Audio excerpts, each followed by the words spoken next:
afternoon. That was pretty cool, huh? Hey, can you ask a couple of things? The Miami's blitz packages are really good. They're very good at it from an offensive lineman perspective. Is it as good as you've seen this year, and what makes it? In Miami, in itself is very good. That defense they have is they understand schematically what they're trying to get done, and they execute at a very high level. And it's a very formidable front in its own, and then along with those blitz packages, like you said, it's always a great challenge to go against this crew, and it'll be another exceptional one come Sunday.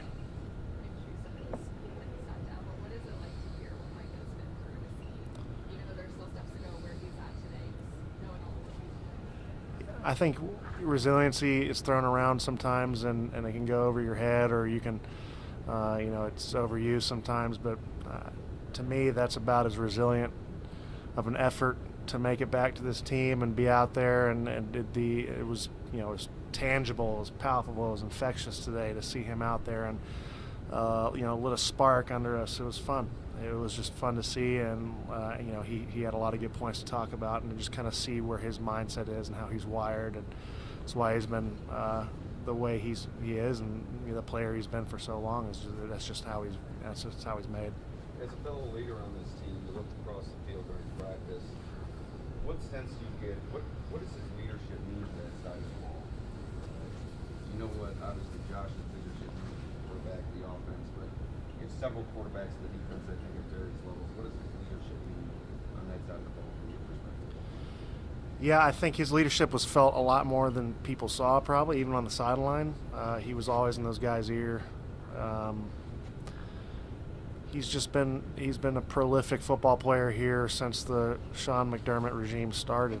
He's a guy that coach has been leaning on for a long time, and that defense has kind of rode with for a long time. And I think since Kyle left, you have a few guys like Poyer, Micah, Tremaine, all these dudes that have really kind of shouldered a lot of this leadership responsibility for this defense. And just to have a guy out there who's played at such a high level, understands the defense, can put guys in positions to be successful.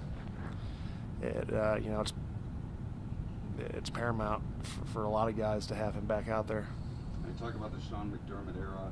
6 years ago today, he was hired as head coach here. What is his leadership meant to your overall process here and the progress that this organization has made during this time? Yeah, every season's different, whether it be personnel or what a team's going through, or just what's going on in the world. He's one of those guys that he sticks to who he is, his coaching style. Will ask input from guys and doesn't have an answer he's already looking for. If he asks for input on something, he's legitimately asking, and maybe it's not something he agrees with, but he'll still have dialogue with people, and I think that's very cool. He's just a guy that is kind of steady, and it's really cool to see him grow as a leader, along with just a few of us guys, learning how to be professionals and veterans. Mitch, these last 2 weeks have been an emotional roller coaster. Sean kind of said it's not a soap opera, though. How do you recalibrate to get back to off the high maybe of Sunday and the good news of tomorrow to a dangerous Dolphins team coming here that beat you guys before? Yeah, well said. I think we had these last 2 days to reset. Everyone does that differently. I can tell you that this team is happy for DeMar and happy for his progress, elated, but we're focused on the task at hand, which we know is no small feat. This is a very dangerous team coming in here, both sides of the football. And it really doesn't matter who's at the helm at quarterback for them. They have playmakers and a defense that can really carry this team, and it'll be just a really great competitive match come Sunday at 1.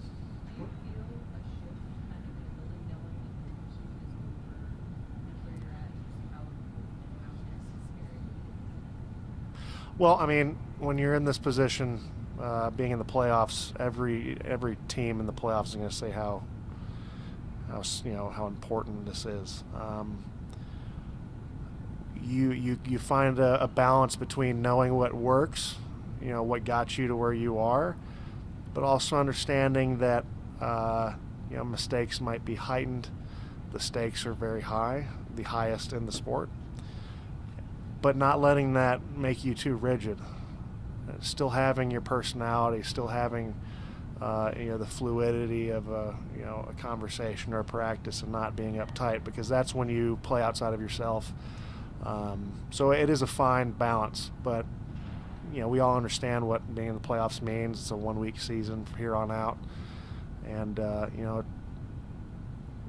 what comes with that is heightened awareness, I'd probably say, of what's going on. I know you don't block him every play necessarily, but what has made Christian Wilkins so tough, especially this year? He's really stepped up his game.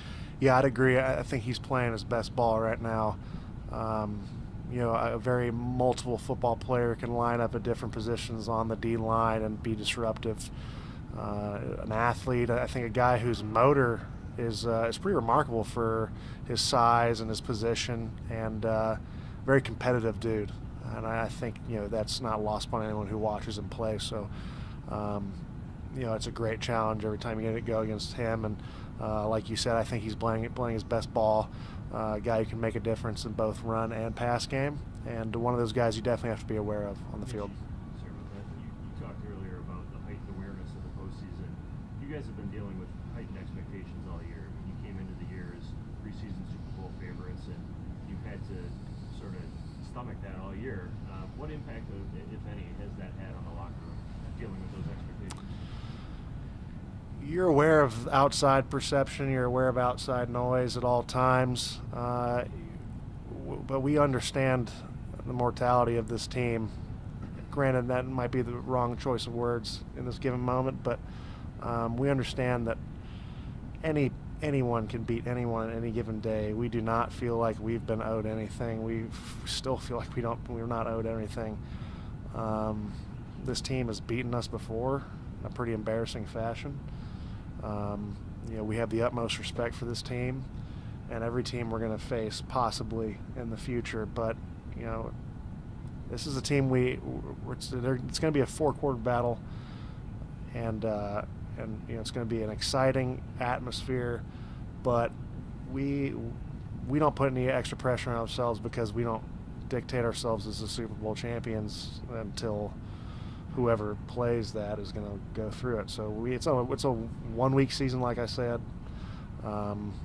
No one has felt like we're going to step on that field and anything's going to be given to us.